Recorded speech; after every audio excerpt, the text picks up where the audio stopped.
నమస్కారం అండి. నా పేరు doctor Rajesh Ukkala, consultant physician at Renama hospitals Hyderabad. అయితే ఈరోజు మనం డిస్కస్ చేసుకునే టాపిక్ నిద్రకు రిలేటెడ్ సమస్యలు.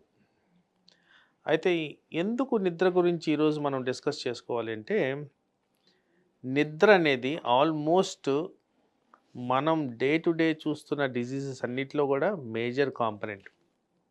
అయితే లైఫ్ స్టైల్ డిసీజెస్ అని ఏవైతే మాట్లాడుతున్నామో దాంట్లో ఒక ప్రక్రియ నిద్ర. ఎగ్జాంపుల్ చెప్పాలంటే షుగర్ కంట్రోల్కి నిద్రకి డైరెక్ట్ కనెక్షన్ ఉంది. బ్లడ్ ప్రెషర్కి నిద్రకి డైరెక్ట్ కనెక్షన్ ఉంది.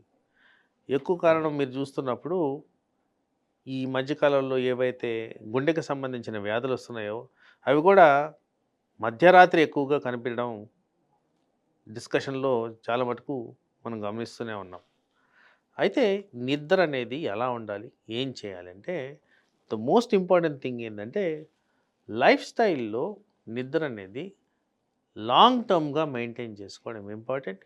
ఈ మధ్యకాలంలో క్లినికల్ ప్రాక్టీస్లో ఎక్కువ శాతం నిద్ర సమస్యలతో పేషెంట్స్ని ఎక్కువగా గమనిస్తూనే ఉన్నాం. అయితే నిద్ర అనేది రికమెండెడ్ టైమింగ్స్ ఏంటి? ఫ్రమ్ 10-11 మధ్యన రాత్రి, మార్నింగ్ 5-6 మధ్యన ఈ మేలుకోవడం అనేది జరగాలి.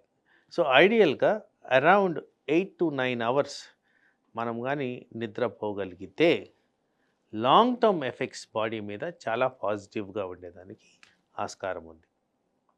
అలాగే ఈ నిద్రపోవడానికి స్లీప్ డిసిప్లిన్ అనేది ఒకటి ఉండాలి. ఈ స్లీప్ డిసిప్లిన్లో ఎప్పుడు పడుకుంటున్నాం, ఎప్పుడు లేస్తున్నామే కాకుండా ఎలా పడుకుంటున్నాం అనేది కూడా ఇంపార్టెంట్. ఎందుకంటే పొజిషన్ ఆఫ్ ద బాడీ బట్టి కూడా మన బాడీ మీద ఎఫెక్ట్స్ అనేవి ఉంటాయి. పర్టిక్యులర్గా నిద్ర సమయంలో మనం ఫుల్ స్టమక్ మీద పడుకుంటున్నామా లేదా, స్నానం చేసి పడుకుంటున్నామా లేదా, మంచి దుస్తులు వేసుకొని పడుకుంటున్నామా లేదా, ఇవన్నీ కూడా స్లీప్ సస్టైనింగ్ అంటే నేను ఏదైతే 8-9 అవర్స్ పడుకోవాలంటే వీటిల్లో ఇవి మ్యాక్సిమం బెనిఫిషియల్ రోల్స్ చూపిస్తున్నాయి కాబట్టి ఇవన్నీ కూడా చాలా ఇంపార్టెంట్. తర్వాత నిద్రకు సంబంధించి స్లీప్ ఆన్సెట్లో ఈ బ్లూ లైట్ ఏవైతే మోస్ట్ ఆఫ్ ద స్క్రీన్స్ మీద ఉన్నాయో ఇది స్లీప్ ఆన్సెట్ని డిలే చేస్తుంది. అందుకోసం నిద్ర అనేది ప్రాపర్గా పోవాలంటే నిద్ర onset before at least 3-4 hours before screens అనేవి స్టాప్ చేసేయాలి. ఈ స్క్రీన్స్ చూసిన దానివల్ల ఆన్సెట్ ఆఫ్ స్లీప్ డిలే అయ్యేదానికి ఆస్కారం ఉంది. అదే కాకుండా ఆహారం నిద్రపోయే ముందు అట్లీస్ట్ 2-2.5 అవర్స్ బిఫోర్ కంప్లీట్ చేయాలి. అదేవిధంగా ఎక్సర్సైజ్ అండ్ జిమ్ యాక్టివిటీ కూడా 2-3 అవర్స్ బిఫోర్ కంప్లీట్ చేయాలి. ఇవన్నీ చేసిన దానివల్ల నిద్ర వల్ల వచ్చే బెనిఫిషియల్ ఎఫెక్ట్స్ ఏవైతే డయాబెటీస్ కానీ, హైపర్ టెన్షన్ కానీ, హై కొలెస్ట్రాల్ కానీ, మానసిక ఒత్తిళ్ళు కానీ, అబ్స్ట్రక్టివ్ స్లీప్ యాప్నియా కానీ ఇవన్నీ కూడా దీర్ఘకాలంలో నివారించుకోవచ్చు. అయితే ఇక్కడ నిద్రకి మన డైలీ యాక్టివిటీస్ కూడా కనెక్షన్ ఉందండి.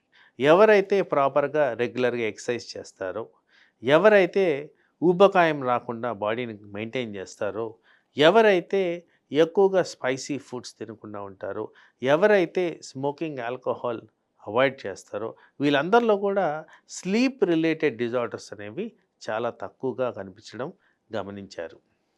అదే కాకుండా ఒకవేళ నిజంగా స్లీప్ ఈ వర్కింగ్ ప్యాటర్న్లో నైట్ షిఫ్ట్స్ చేసిన దానివల్ల డిస్టర్బెన్సెస్ వస్తుంటే మీరు న్యాచురల్ పద్ధతుల్లో ఒకవేళ నిద్రని సమంగా తెచ్చుకోలేకపోతే డాక్టర్ని సంప్రదించి వాళ్ళ సూచనలు సలహాలు మెయింటైన్ చేస్తూ టెంపరీగా వాళ్ళు రికమెండ్ చేసిన మెడిసిన్ చేసి వాడిన దానివల్ల కూడా నిద్ర సస్టైనబిలిటీ అనేది ఇంపార్టెంట్గా మనకి వస్తుంది. ఎందుకంటే ఒక నిద్ర కారణంగానే ఇన్ని రిలేటెడ్ డిజీజెస్ అన్నీ రెగ్యులేట్ అవుతున్నాయి కనుక ప్రాపర్గా నిద్రపోవడం, అమౌంట్ ఆఫ్ స్లీప్ మెయింటైన్ చేయడం అండ్ డ్యూరేషన్ ఆఫ్ స్లీప్ ప్రాపర్గా ఉండడం, క్వాలిటీ ఆఫ్ స్లీప్ వల్ల వచ్చే బెనిఫిట్స్ ఎక్కువగా ఉన్నాయి కాబట్టి స్లీప్కి ఇంపార్టెన్స్ ఇవ్వడం అనేది జరగాలి. నమస్తే.